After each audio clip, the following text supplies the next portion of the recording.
Have you ever wondered what a father would do if he knew his time was running out? This is the story of Ethan, a man who turned his final year into a miracle.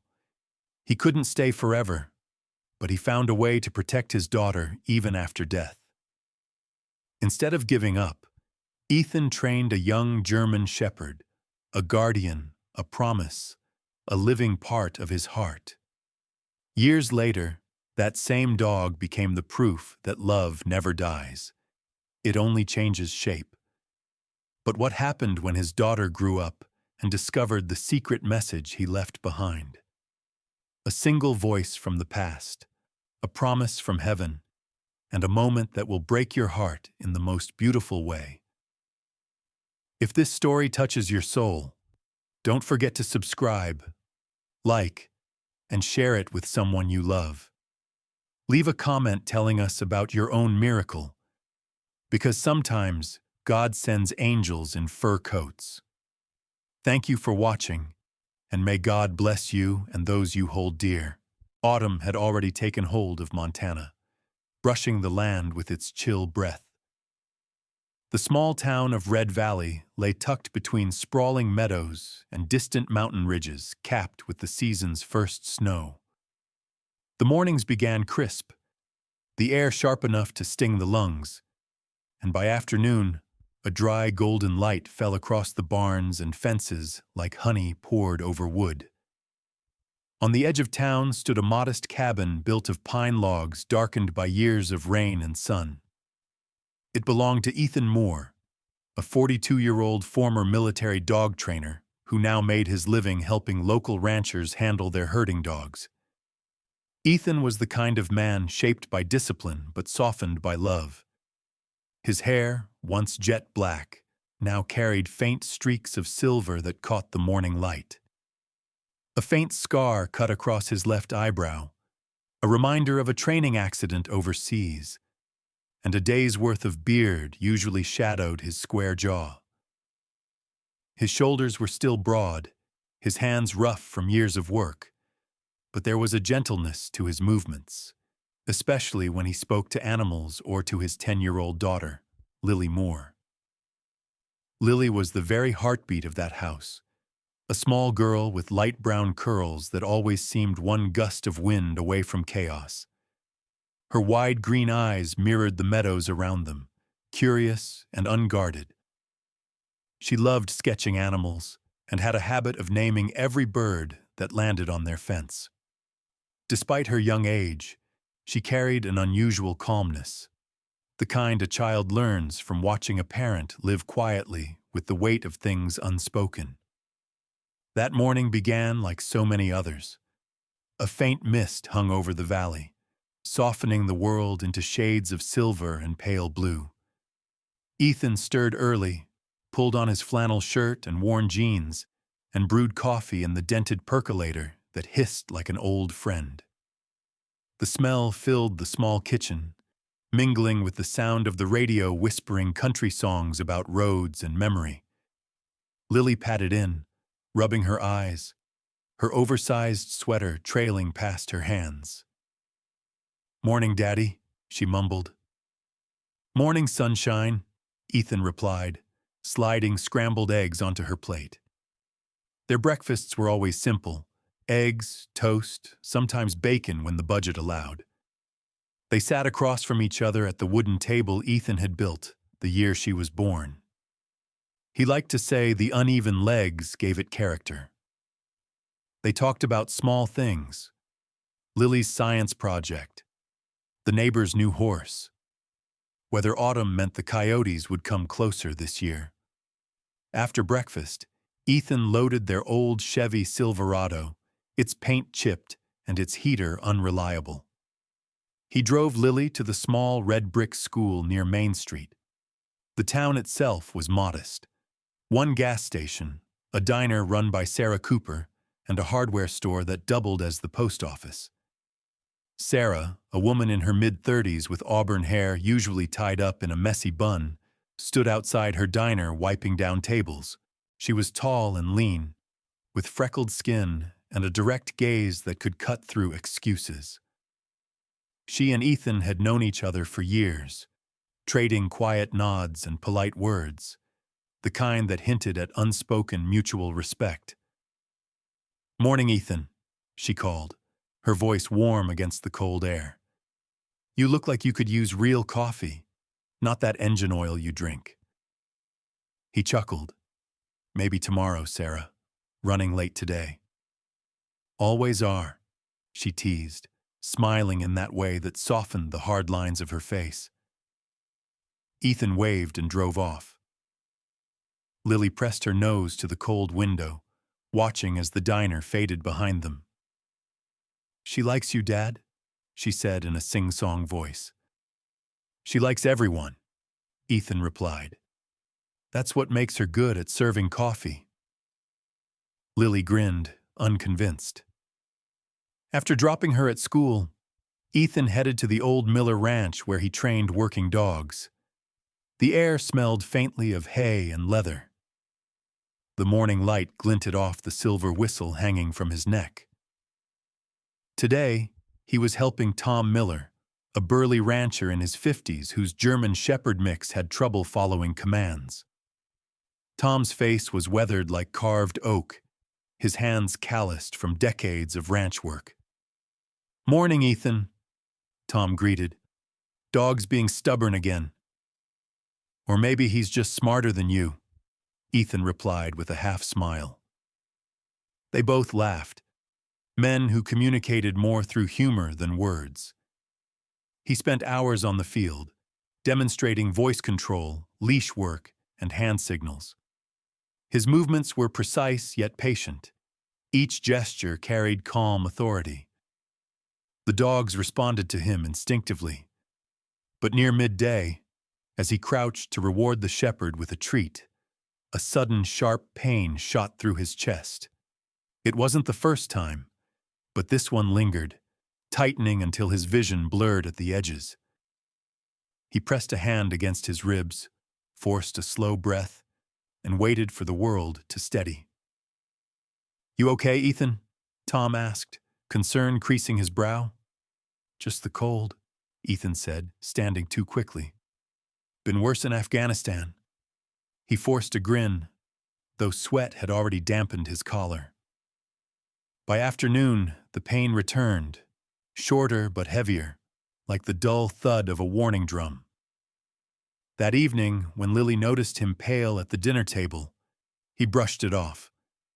"Just tired, kiddo," he said, reaching across to ruffle her hair. But later, when she slept, he sat alone on the porch under a sky washed with stars, one hand still pressed over his heart. The next morning, he visited Dr. Patel, the town's only physician. She was a small woman of Indian descent in her early 40s, with kind eyes and an efficient grace. Her hair was pulled back in a tight ponytail, and she wore a stethoscope like an extension of her being. She had known Ethan since his army days, often patching him up after training injuries. After the tests, ECG, blood work, scans, she returned to the room with a look that made his stomach drop. She sat across from him, hands folded. "Ethan," she began quietly, "your heart's enlarged. The damage is serious. I'm afraid you have late-stage cardiomyopathy. I'll do everything I can, but—" "How long?" he asked, his voice barely above a whisper. "A year, maybe. Maybe a bit more." The words hit like gravel in his lungs. For a long time, neither spoke. Finally, Dr. Patel reached across the desk, her tone soft but steady. "You've always faced danger head-on. Face this the same way. Prepare. Don't waste the time you have left." He nodded once, eyes fixed on the diploma behind her, the letters blurring. Driving home, the valley seemed different. Quieter, colder. Every fence post and every mile of road felt like part of a countdown. When he pulled up to the cabin, the sun was dipping low, painting the sky in bruised orange. Lily was outside with a paper kite, her laughter chasing the wind. The sight cut him open and healed him all at once. He sat on the porch steps, letting the cool air fill his lungs, the world slowing around him. Lily waved, her hair catching the last light of day. "Look, Daddy, it's flying higher than the trees." He smiled, forcing the tremor from his voice. "Keep it steady, sweetheart. Don't let it get away." As the kite danced against the fading sun, Ethan knew what he had to do. Fear was useless now. Only purpose mattered. Somewhere inside him, a decision began to take shape. To leave behind not despair, but protection. To build something that could watch over Lily when he no longer could. The wind shifted, carrying the faint scent of pine and the coming frost. Ethan closed his eyes, committing that moment, the laughter, the golden light, the heartbeat still fighting inside his chest, to memory. The first snow of winter had not yet come, but the chill had already settled deep in the valley. Ethan Moore woke earlier than usual, his breath clouding in the cold air as he stepped onto the porch. The world was quiet, the kind of quiet that arrives when the earth is holding its breath. In the distance, the mountains glowed faintly beneath the dawn, their peaks brushed with pale light. Inside, Lily was still asleep, her sketchbook resting on the nightstand beside a half-finished drawing of a dog. The sight of it stirred something steady in Ethan's chest, the seed of a plan that had taken root ever since the diagnosis. He knew what he had to do.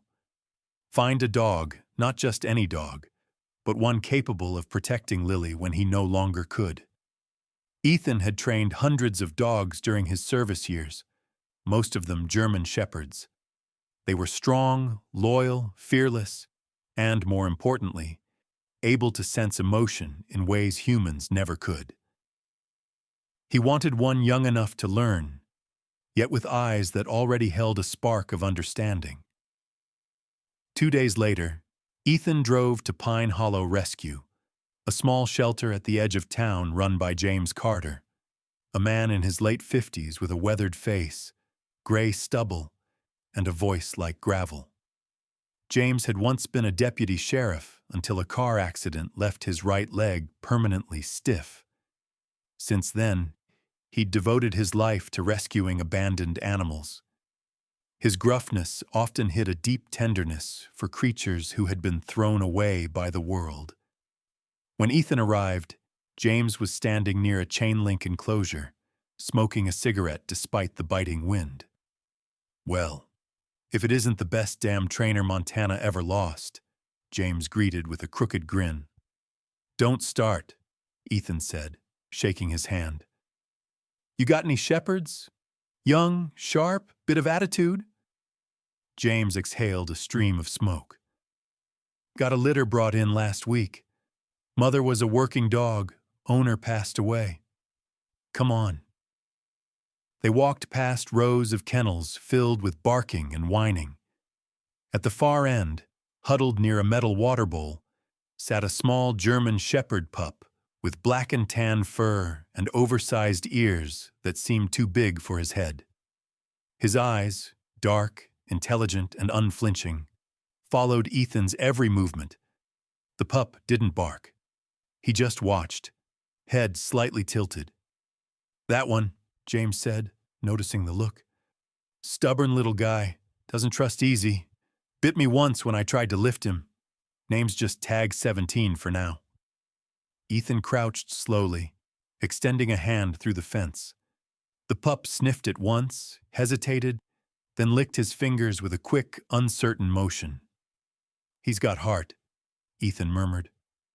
"Or trouble," James countered, though his tone softened. "You taking him?"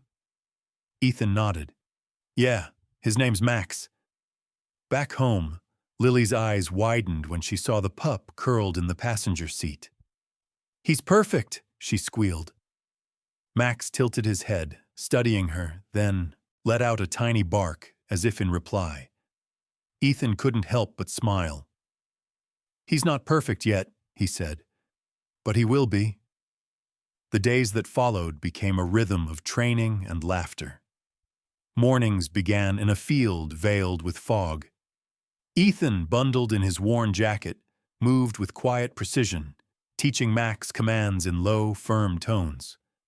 Sit, stay, heel, watch. Each word was a promise between trainer and dog. Lily joined every session, mimicking her father's gestures, her voice soft but steady. At first, Max was clumsy, distracted by butterflies and grasshoppers, but with time, his movements grew sharper, his focus unwavering. He learned to track scents across the field, to stop at Ethan's raised hand, to bark once when he sensed movement in the distance. In the evenings, they reviewed videos together. Ethan had started recording each session using his old camera mounted on a tripod. "This is for later," he'd tell Lily, though the truth of that sentence lingered unspoken.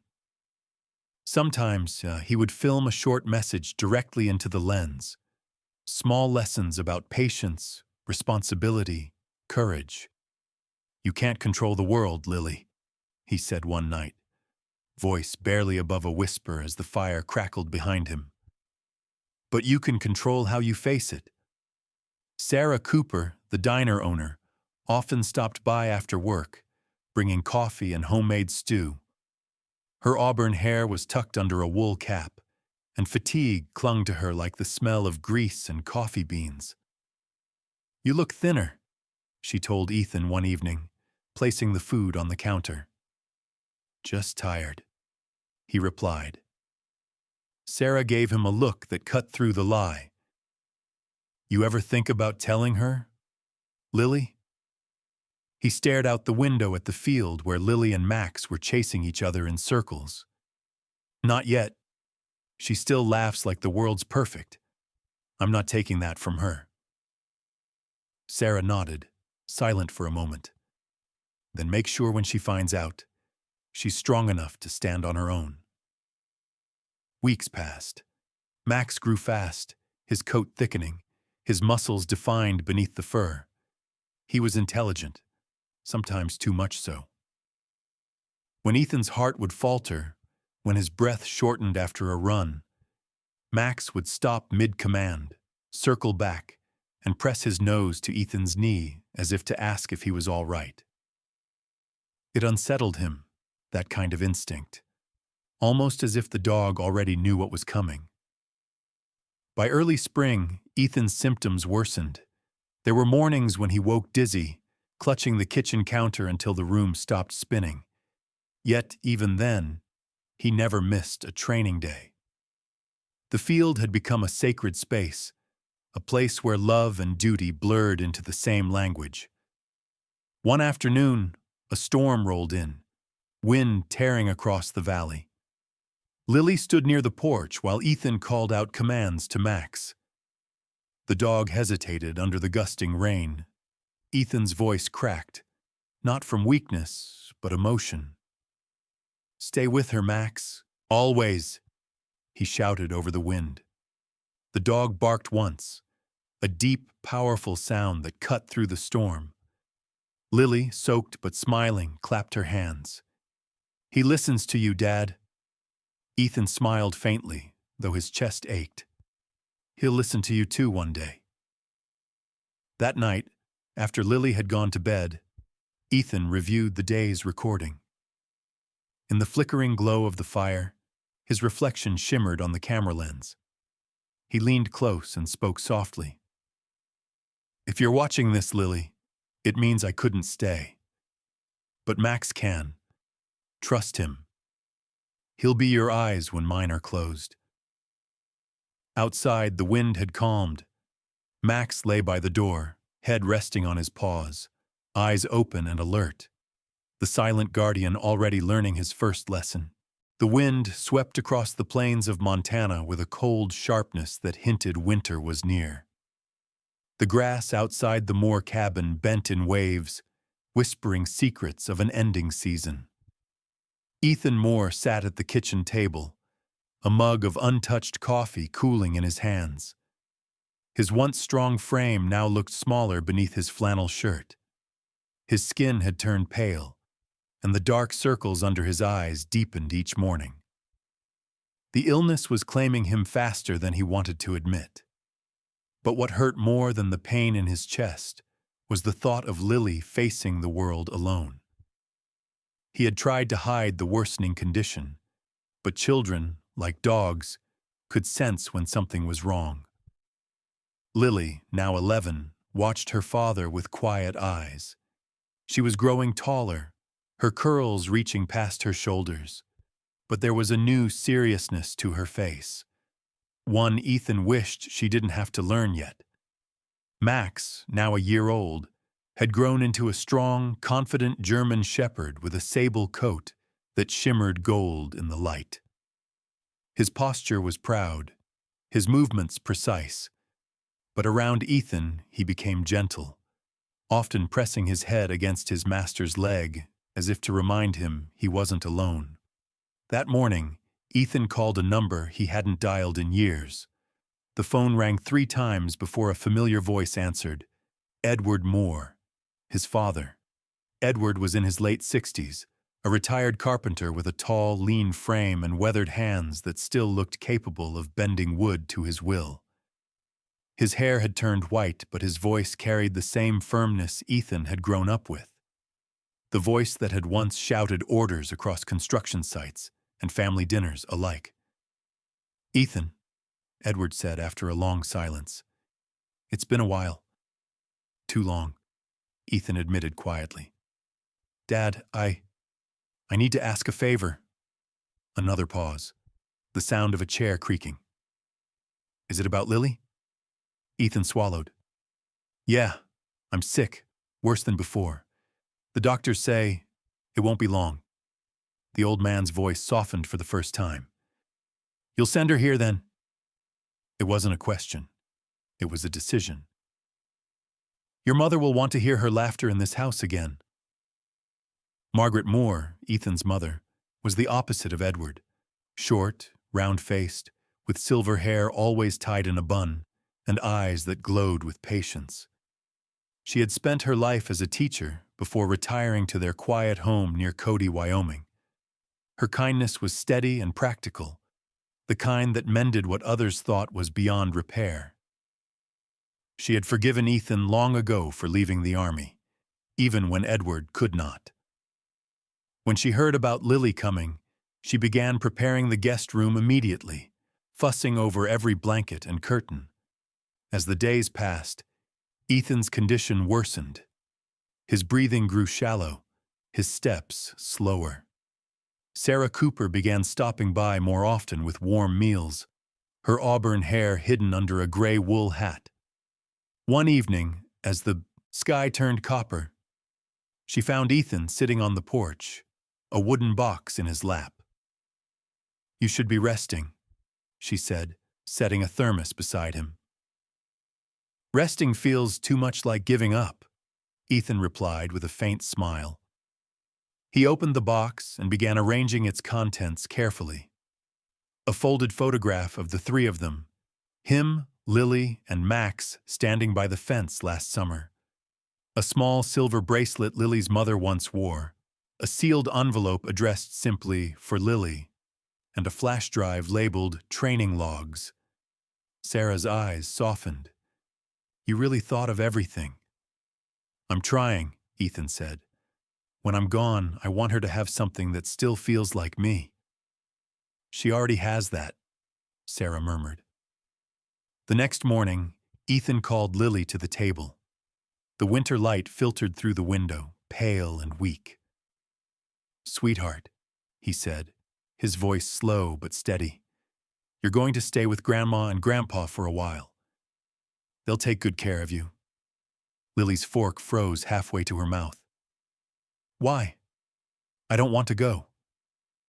It's just to help me rest, he said gently. And Max will be with you. Remember everything we practiced, the signals, the words.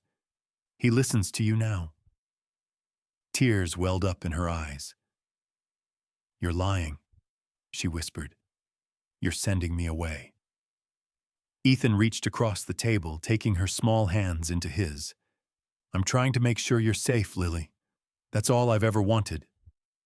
The day of departure came gray and heavy. The wind was restless, carrying the smell of snow. Edward and Margaret arrived in their old pickup truck, its paint faded but engine steady. Edward, tall and stoic in his brown coat, avoided meeting his son's eyes at first. But when Ethan stepped forward, frail and pale, the old man's mask cracked. They embraced silently, 2 generations of pride and regret finally letting go. Margaret hugged her son with trembling hands. "We'll love her like our own," she said softly. "She already is yours," Ethan whispered. Lily clung to him one last time, her face buried against his chest.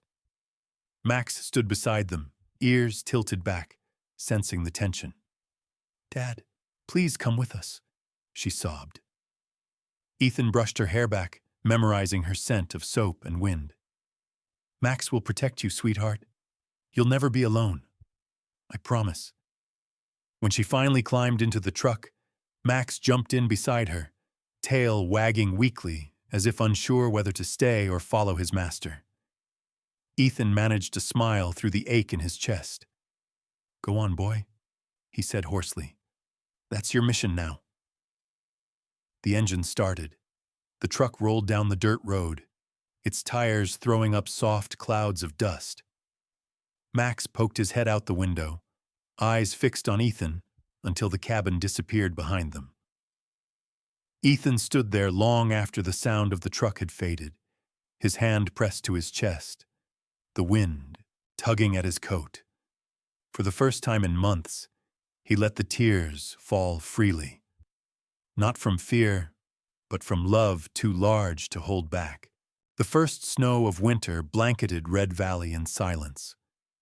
The air was sharp, and frost clung to the edges of the windows like lace. Inside the small wooden cabin, the fire in the hearth had burned down to faint embers.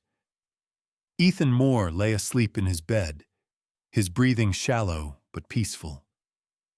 The illness that had ravaged him for months had finally loosened its grip. His face, once lined with pain, looked calm now, illuminated by the pale morning light filtering through the curtain. On the bedside table sat a small photo of Lily and Max taken the summer before. The girl's smile wide, the dog's ears perked. When the wind rattled the window, it seemed to whisper his name. And then, like a candle flickering its last, Ethan's chest rose once more and was still. Back in Wyoming, hundreds of miles away, the world looked equally cold but alive. Snow gathered along the fences of the Moore Ranch, turning the fields into a white ocean. Lily, now 11, was helping her grandmother Margaret Moore prepare breakfast when the phone rang. Margaret, a woman whose silver hair always smelled faintly of lavender, lifted the receiver. The moment she heard the voice on the other end, Sarah Cooper's, trembling and broken, she knew. Her hand went to her mouth, eyes welling before a sound escaped. Edward stood from his chair, tall and rigid, his knuckles whitening around the coffee cup. Lily's spoon clattered against the bowl. "Grandma? What's wrong?" she asked, her voice trembling. Margaret looked at her granddaughter and, unable to speak, simply opened her arms. The child ran into them, tears already forming though she didn't yet understand. Later that day, Margaret and Edward sat with Lily in the living room, the soft ticking of the clock filling the quiet between words. Edward, usually a man of few and firm sentences, struggled to begin.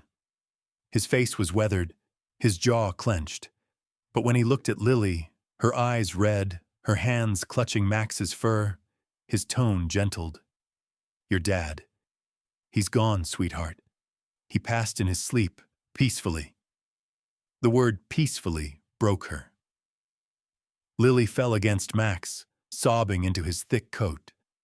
The German shepherd, now nearly 2 years old, pressed close to her, his large body trembling as if he too understood. From that day on, Max never left her side. He slept at the foot of her bed, followed her around the ranch, and would sit beside the window each evening as if waiting for Ethan to return.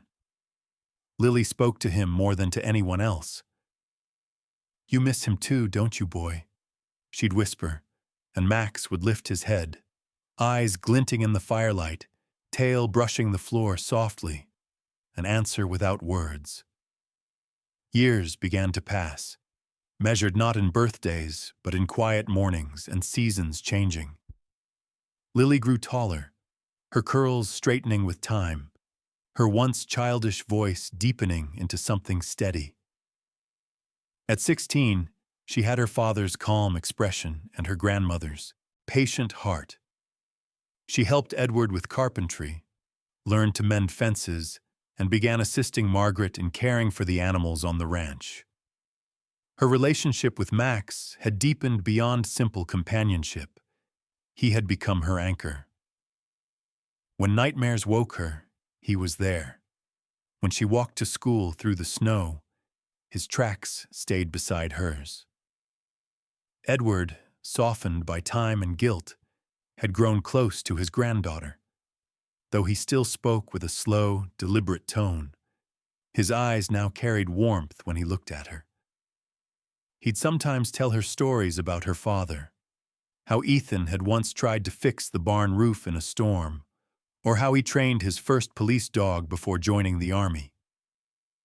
"He was stubborn," Edward would say, "just like you, but he always led with his heart."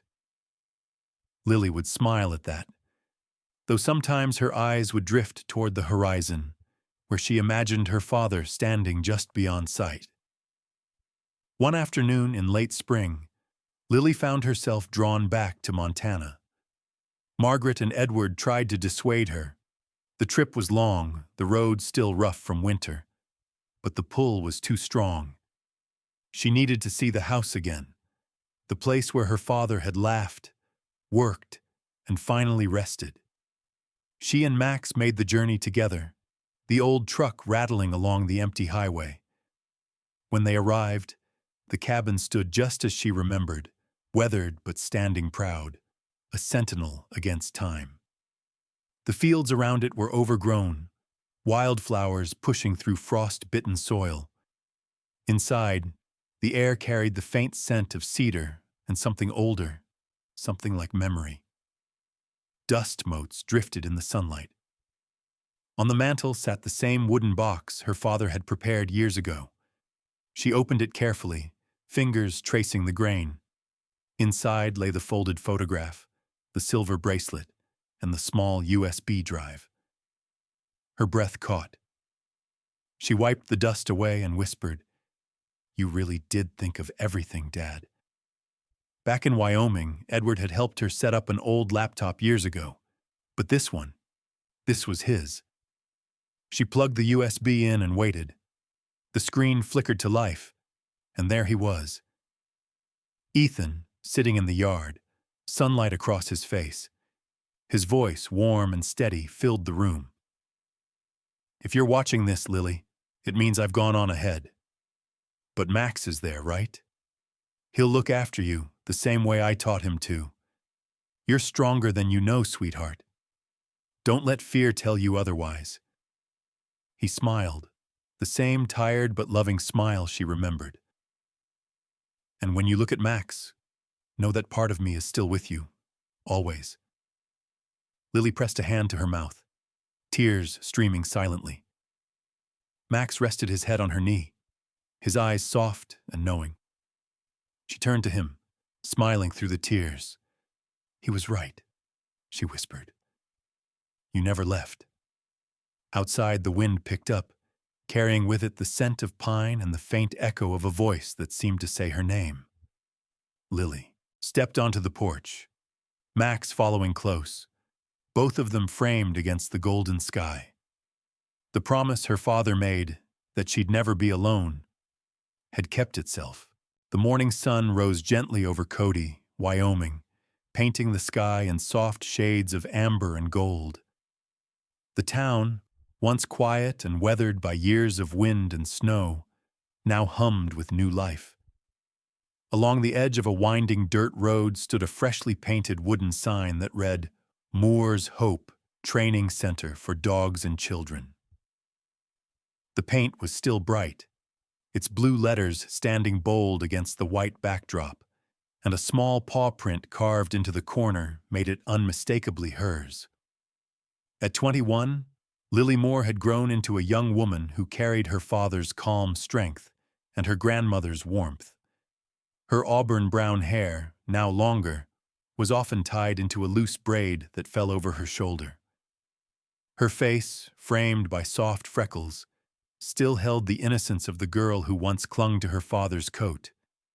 But her eyes, green like summer meadows, had seen loss, growth, and resilience.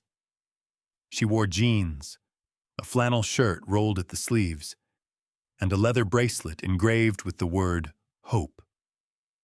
It was the first gift she'd ever made herself.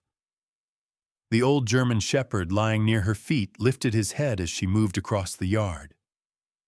Max, now 10 years old, had grown gray around the muzzle. His once bold gait had slowed, but his presence remained commanding, the kind of quiet dignity that only comes from years of loyalty. The fur on his shoulders still glistened in the morning light, and his eyes, though clouded slightly with age, followed her every step. He had been there through every chapter of her life, and now he was watching her write a new one. Around the fenced training field, a group of children waited eagerly for their first lesson. There were 8 of them, ranging in age from 7 to 12, each with a rescued or adopted dog. Among them was Benji, a shy, dark-haired boy with oversized glasses and a scar across his chin from a childhood accident. He rarely spoke, but his gentle way of stroking his Labrador's ears told more than words ever could. Near him stood Amelia, a freckled girl with wild curls and a gap-toothed grin whose border collie refused to sit still. And at the far end of the line was Tommy, a sturdy kid with sandy blonde hair and the restless energy of someone who'd never been listened to enough. Lily remembered being like that once, impatient, afraid, trying to prove she was strong. The training yard was open and filled with the scent of grass and cedar. The building beside it, the main hall of Moore's Hope, had wide windows and a large mural painted by local artists. It showed Ethan Moore, standing with a shepherd at his side, his hand outstretched toward a child. Beneath it, in simple white letters, were the words, "Strength through kindness." As the children gathered, Sarah Cooper approached from the gate. Now in her early 40s, Sarah carried herself with quiet grace. Her auburn hair, streaked faintly with gray, was tied in a low ponytail. She wore a denim jacket and held 2 cups of coffee. "I brought the good stuff," she said, handing one to Lily. "You'd think after 10 years I'd be used to early mornings, but they still surprise me." Lily smiled, the kind that crinkled her eyes. "You've been doing this longer than anyone I know, Sarah." "Maybe," Sarah replied, glancing at Max resting in the sun. "But none of us do it quite like you." Lily walked toward the group, clapping her hands once to get everyone's attention. "Okay, team. Before we start, I want to tell you something my dad taught me." The chatter quieted. He used to say dogs don't just protect people. They teach us how to love, how to be patient, and how to be brave. Every time we train them, they're really training us back. She smiled at Benji, who looked up shyly. "So today, don't worry about being perfect. Just listen. Trust. That's how it begins."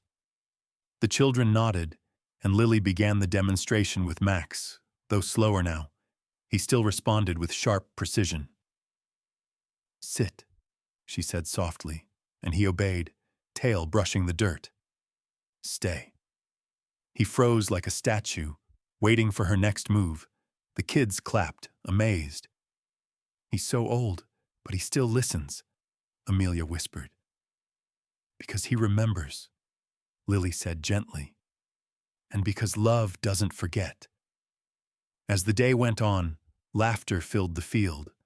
A golden retriever knocked over a water bowl. Tommy's beagle refused to heel. Amelia's collie chased butterflies instead of following commands. And yet, in each mistake, Lily saw progress. Courage taking root in small hands. Compassion in tiny gestures.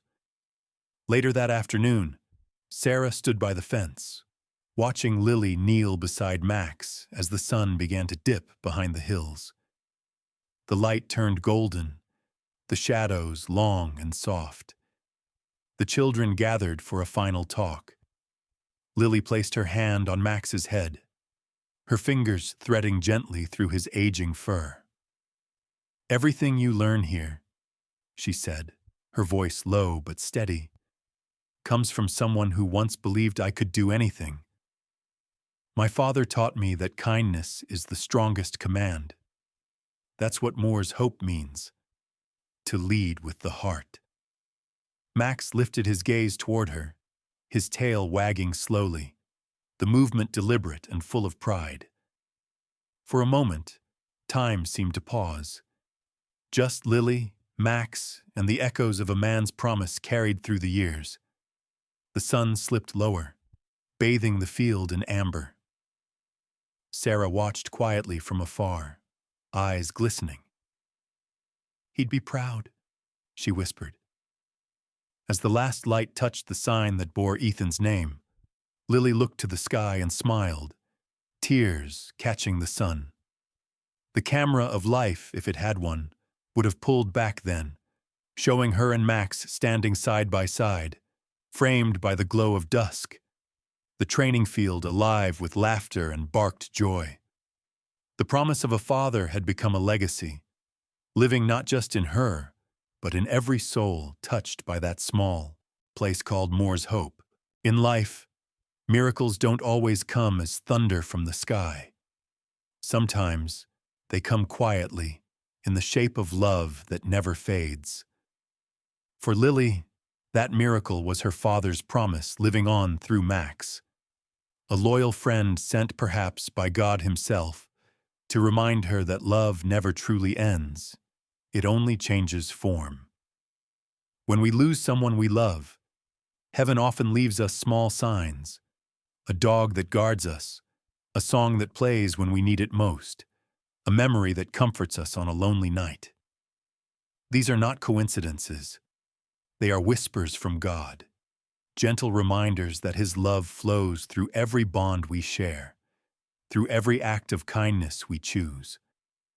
So if you're watching this now, take a moment to look around your own life, the people, the animals, the quiet blessings that protect you in ways you might not see.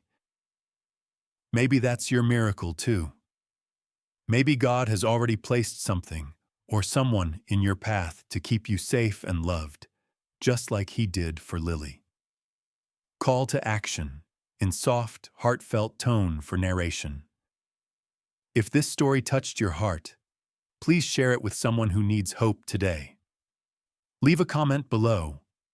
Tell us about your own miracle, or the person or pet who became your guardian angel. Don't forget to subscribe to our channel for more stories of faith, love, and the quiet miracles God weaves through everyday lives. May God bless you and protect you and your loved ones, today and always.